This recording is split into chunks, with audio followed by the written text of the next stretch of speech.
भारत पाकिस्तान तनाव के बीच रक्षा मंत्री राजनाथ सिंह चीन के दौरे पर जाने वाले हैं। दरअसल चीन में बुधवार से शुरू हो रही एससीओ बैठक में रक्षा मंत्री राजनाथ सिंह भारत का प्रतिनिधित्व करेंगे।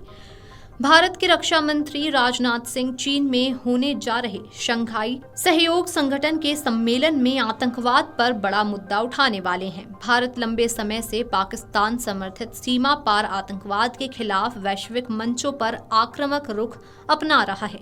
अब चीन के किंगदाओ शहर में 26 जून से शुरू हो रहे 2 दिवसीय एससीओ रक्षा मंत्रियों की बैठक में भी भारत इस कड़ी में आतंकवाद के खिलाफ क्षेत्रीय सहयोग को मजबूत करने की वकालत करेगा।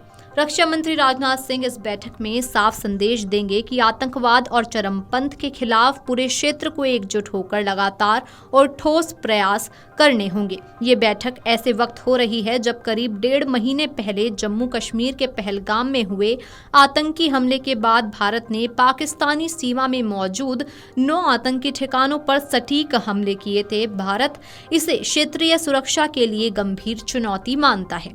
ये चीन की यात्रा भारत के किसी वरिष्ठ मंत्री की उस देश में पहली आधिकारिक यात्रा है जब से मई 2020 में लद्दाख में वास्तविक नियंत्रण रेखा पर दोनों देशों के बीच सैन्य तनाव शुरू हुआ था।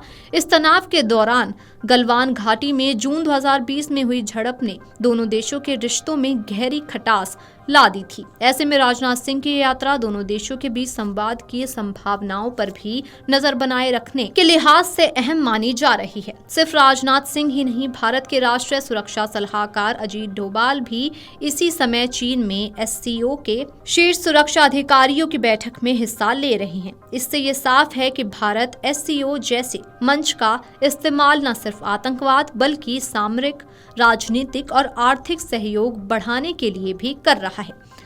आधिकारिक बयान के मुताबिक राजनाथ सिंह एससीओ के सिद्धांतों और उद्देश्यों के प्रति भारत की प्रतिबद्धता को दोहराएगा। साथ ही वो क्षेत्र में शांति, स्थिरता और विकास के लिए भारत की दूरदर्शी सोच भी साझा करेगा। इसके अलावा क्षेत्रीय व्यापार, आर्थिक सहयोग और संपर्क बढ़ाने पर भी जोर दिया जाएगा। सम्मेलन के दौरान राजनाथ सिंह की चीन, रूस समेत अन्य सदस्य देशों के रक्षा मंत्रियों के साथ द्विपक्षीय बैठकें भी प्रस्तावित हैं। इस मुलाकात में सुरक्षा, रक्षा सहयोग और सीमा विवाद जैसे मुद्दों पर चर्चा की जा सकती है। ये बैठक भारत चीन संबंधों में जमी बर्फ को पिघलाने की एक और कोशिश के तौर पर भी देखी जा रही है। भारत एससीओ को बहुपक्षीय मंच के रूप में बेहद अहम मानता है। ये संगठन सदस्य देशों की संप्रभुता, क्षेत्रीय अखंडता, आंतरिक मामलों में हस्तक्षेप न करने और समानता जैसे सिद्धांतों पर आधारित है। भारत मानता है कि क्षेत्र में आतंकवाद, आर्थिक स्थिरता और राजनीतिक तनाव को दूर करने में एससीओ की भूमिका निर्णायक हो सकती है।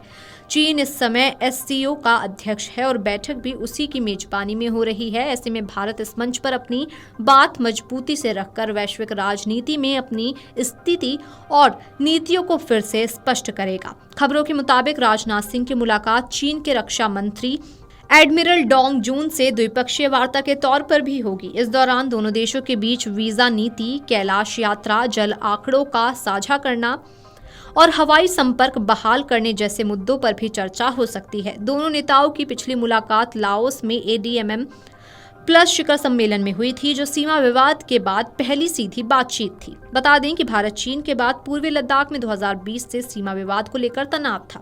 2 साल की लंबी बातचीत के बाद दिसंबर 2024 एक समझौता हुआ। इसमें तय हुआ कि दोनों सेनाएं विवादित पॉइंट्स डेपसांग और डेमचोक से पीछे हटेंगी। भारत और चीन के बीच पिछले कुछ समय से हालात बिगड़ गए थे। इसके बाद अब दोनों देशों के रिश्ते फिर से पटरी पर आ रहे हैं। दोनों देश एक बार फिर सीमा पर तनाव कम करने और द्विपक्षीय संबंधों को बढ़ाने के लिए बातचीत कर रहे हैं। Video desk amarujala.com। अगर आप ये वीडियो YouTube पर देख रहे हैं तो हमारे चैनल को सब्सक्राइब कर बेल आइकन दबाएं और Facebook पर देख रहे हैं तो हमारे पेज को लाइक करें।